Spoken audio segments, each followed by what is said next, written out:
BCP'S.com. I'm Evan Wren, and this is the Countdown to Two-A-Days series, our daily look at an area football team and some of the key questions we're going to be answering about that team in our August 16th preseason football preview here at Big Country Preps. I'm with my partner, Dan Youngblood, via Zoom. And today, Dan, we're talking about the Hamlin Pied Pipers. Yeah, and this is an interesting team. Obviously, they've got a new coach, sort of. It's Jason Bodas, who has been there as an assistant. He's taking over the head coaching job off a team that showed some pretty dramatic improvement last year, going from a really rough season 2 years ago to 5-5 last year, won one district game. And they return a pretty good group from that with 14 Letterman, 14 of 21 Letterman back, including 7 starters on both sides of the ball. So yeah, I think this is going to be a good opportunity for Coach Bodas to jump right in a tough district with a team that did make some strides, but they do have some questions to answer, and we'll be talking about some of those today for sure. Before we jump into tonight's countdown show, we need to remind you to please hit the subscribe button on YouTube. Hit the subscribe button, and then after that, hit the little bell so that you'll get notifications every time we come up with a new podcast here at Big Country Preps. And it's a great way to keep up with our countdowns, which we will be doing all the way through the summer until Two-A-Days begin. And with that, let's go ahead and jump into some of the questions that we'll be talking about when we do our Hamlin preview here in a little bit. One of the big ones, I think, is just the quarterback position. That was a position that was kind of in flux last year. And this year, I think it's going to be kind of a similar situation. They've got a sophomore in Ian Grubin who kind of took over that job at the end of last year. And then Swinson Benavides, who's a really good utility player, kind of stepped in and out of that role. But that is one. Anytime you've got a young team with a sophomore quarterback, you got some questions to answer. So we'll definitely be interested to see kind of how that goes throughout the season. And with most Class 2A teams, as you well know, depth is generally going to be an issue with every single one of them. And that's going to be a key question for Hamlin. They're only bringing an expected roster of 18 players. So there's going to be very little margin for error. And there's going to be a lot of two-way players out there. So injuries could be a huge factor. So the key question for them is, can they build some depth? There's a lot of the younger players didn't get a lot of snaps with JV last year. That a 2-1 JV record.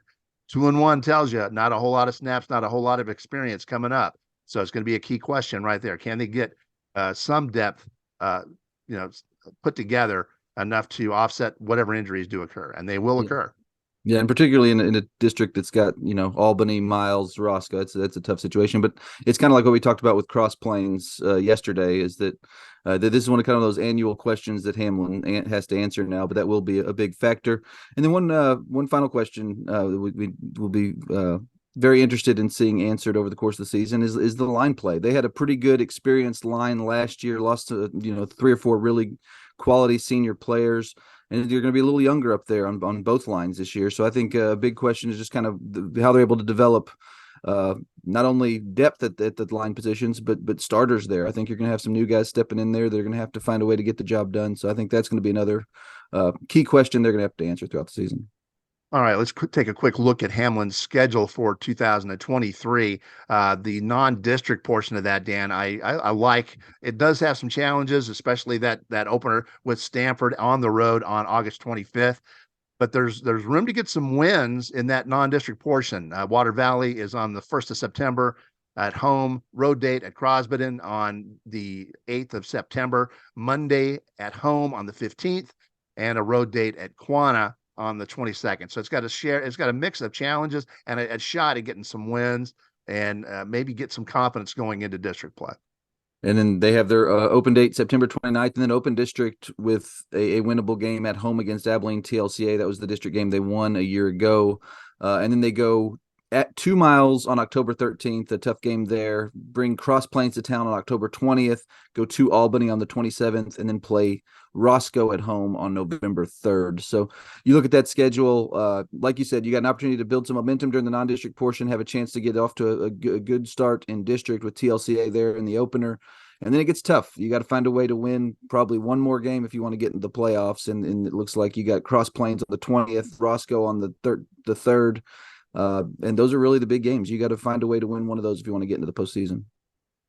If we're going to talk about key games for Hamlin, beyond TLCA, there's going to be 3 really important ones. If you look at them as being a big underdog against Albany, the defending state champ, there are 3 games that they could potentially win. That's at Miles, that is at home against Cross Plains, and at home against Roscoe. Now, Miles played really well last year, so we'll see if Hamlin can hang with him this year. But those are the three big ones on that schedule, the three most important games in my viewpoint for Hamlin. Yeah, and I pointed out the Cross Plains and Roscoe, is particularly being at home. I think you got to find a way to win one of those.